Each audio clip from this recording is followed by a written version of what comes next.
Now, I am happy because I listened very attentively to the presentation of Dr. Tembe.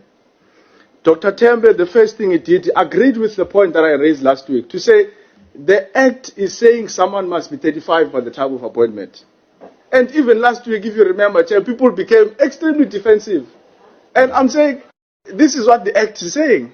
I agree with what the Honourable Member is saying previously, but I also think it's being unfair on Dr. Tembe. Dr. Tembe can't rewrite how the Act writes certain sentences or how it words certain things. He's got to read it as it is. If this committee then feels that this Act is not worded correctly, or this Act is not specific on certain issues, then this committee is empowered by Parliament to go into a process of an amendment of a particular Act. It's what has happened in many other committees. This committee has done that before. And we will do that. So I'm happy that Dr. Tembe says, in as far as the Act is concerned, this process was very seamless. I'm happy that Dr. Tembe doesn't make mention of the free-for-us claims of POPIA, which are coming. I'm very happy he didn't talk about that. That's why I won't even entertain the letter that he got, Chair. I think if people have money to waste in the courts of South Africa, they can go and do that. So I'm happy he didn't mention any of that, because in as far as the POPIA Act is concerned, if people really understand the POPIA Act, this committee did everything possible to protect the information of candidates. We hid their ID numbers. We hid certain parts in the CVs, certain things. That's why we had a special file that we couldn't leave and we couldn't go out with it. So everything that we did was in line with the POPIA Act. Now, if people are just going to come and make such claims and write to you unnecessary letters, Chair, let them do that. We'll meet in court. But we are happy if we have demonstrated to the people of South Africa that we've scrutinized these candidates to the fullest ability. I don't know why people have a problem with us asking candidates questions that are related to their CVs. Because these CVs were not the ones who wrote them. The candidates are the ones who wrote CVs and submitted the CVs to Parliament. So how can a member of Parliament then say, you are not supposed to ask a candidate about their CV? But they wrote this thing to us. Okay, thank you, Honourable Lonzi. No, I must make this point, Chair, because you've allowed other members to speak. They've mentioned our names, and you didn't want us to disrupt you when they were speaking.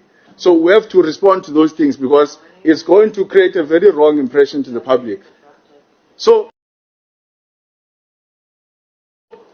I don't know why people will say you can't ask about a CV. If someone comes here and says, I've got 10 years experience. Now, as members of Parliament at this level, we must just accept that this person has 10 years experience because they wrote it on their CV that they have 10 years experience. We ought to ask them to say, but my man, how do you have 10 years experience? Because this contradicts another aspect in your particular CV. By the way, Chair, we even got to reveal something, leave the other investigations and the whistleblowers. Through that scrutinization of the CV, the candidate admits and says there was a typo. Okay, but that is something that we've managed to achieve. Now, if we're going to listen to what the fellow members of Parliament are saying, that we were not supposed to scrutinize, it means this Parliament was going to run with the impression that that candidate graduated in 2011, when by his own admission he's saying, I graduated in 2021. So why would someone have a problem with that particular revelation unless you are hiding something from the people of South Africa? So we are not part of any agenda that seeks to hide anything from the people of South Africa. If there are candidates who potentially committed a crime, who falsified the CV, who cheated Parliament, who lied to Parliament, who submitted false qualifications to other departments and municipalities in South Africa, we must be able to expose it here in Parliament, not behind closed doors, not anywhere else in Parliament. And if people want to defend criminals, if people want to defend criminality because it's the political party position they were given before they come to this committee, then they will be charged for that. But we must be able to say to the people of South Africa, even when certain members of Parliament wanted to defend a crime, we stood alone even though we stood on our own. It's fine. History will absolve us because very soon investigations are going to take place, certain revelations are going to be made.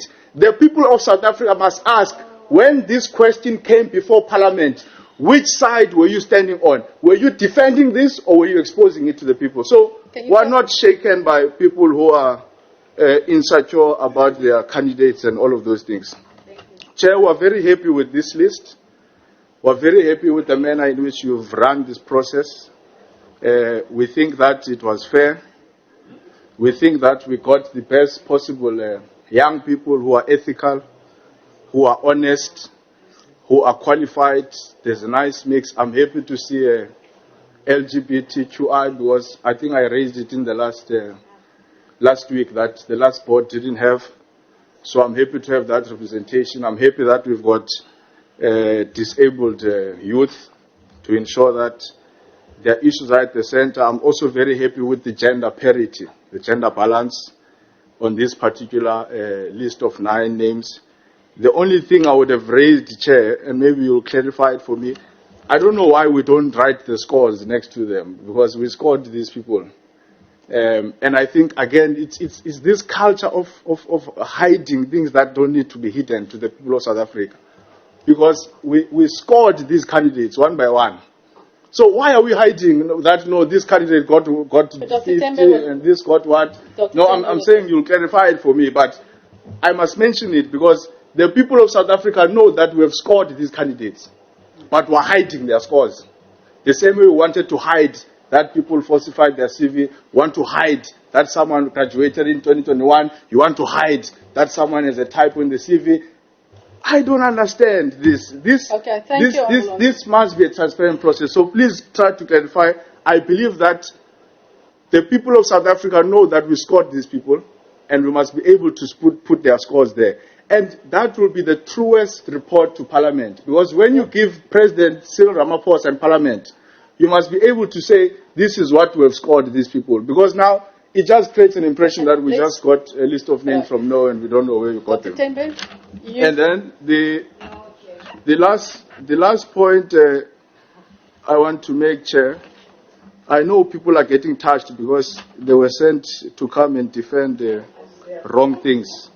But we're here to speak truth to power. Chair, if it's I our may, character. I just before he proceeds, I think it is an injustice to members of this portfolio committee if we continue to allow such conduct. We respect you as the chairperson of this portfolio committee, and I think that should apply to all members in this particular portfolio committee. You have requested for him to conclude multiple times, and he clearly is not going to take that instruction.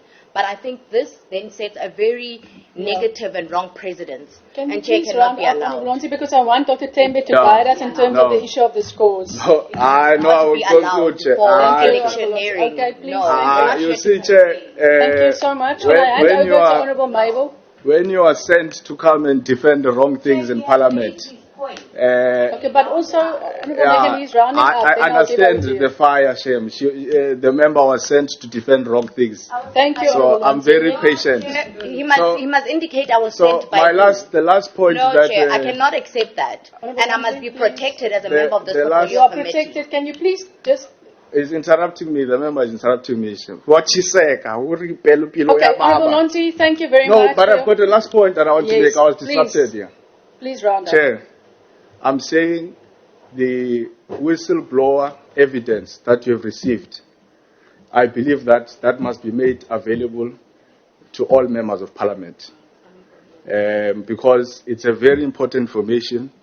Even the frivolous letter you must give us so that we can see and I will be guided with Dr. Tembe in terms of that. I think in the spirit of transparency, everything that the committee receives from the public, it must be shared with us. If it's confidential, we will find creative ways, like last week of having a bulk file, so that we can see the totis that we're dealing with in South Africa. Thank you.